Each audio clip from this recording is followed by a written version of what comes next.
Guys, pasyal tayo. Ay, game. Saan tayo pupunta? Sa Death Valley. Hala, nakakatakot naman yan, Kuya Chris. Baka mamaya puro puno yan ng kalansay, ha?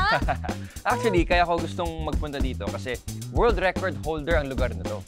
World record? Anong record? Aba, yan ang abangan mo. At ang sagot, ibibigay natin sa All the Answers!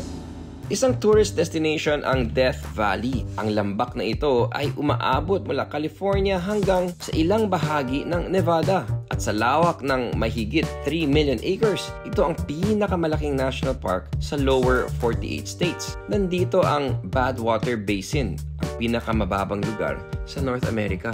282 feet below sea level ito. Teka, akala ko mainit dyan. Bakit parang may yellow at snow? Imposible yon kasi 120 degrees ang temperature dito. Hindi yan snow kundi asin. Sa basin na ito, naiipon ang ulan at minerals mula sa mga bato. Kaya nabubuo ang mga pansamantalang lawa. Pag evaporate ng tubig, gawa ng init, naiiwan ang asin. Ganon ang siste rito sa mga nakaraang milenyo. Kaya pala pinupuntahan ng mga turista. Sa Death Valley rin makikita ang Racetrack Playa, isang dry lake bed na may malalaking bato. Nakakapagtaka yung trails na iniiwan ng mga bato na parang lumilipat ng kusa. Matagal na itong palaisipan para sa scientists. Oo nga.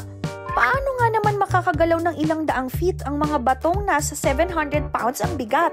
Noong 2014, natuklasan ng researchers na matapos ang bahagyang pagbaha, pagsapit ng winter, magyeyelo itong mababaw na lawa. Kinabukasan, pag nainitan na sila ng araw, magbibitak-bitak ang ice sheets sa kalulutang.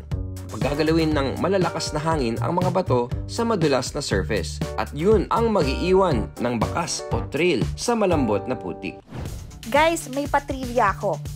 Alin sa mga sumusunod ang fake news tungkol sa Death Valley? A. Ang average rainfall doon ay wala pang 2 inches bawat taon. B. Ito ang pinakamainit na lugar sa mundo, or C, none of the above. Totoo na wala pang 2 inches ang ulan taon-taon sa Death Valley. Kaya naman sobrang tuyot ito, disyerto levels. Ito rin ang tinaguriang pinakamainit na lugar sa planeta natin.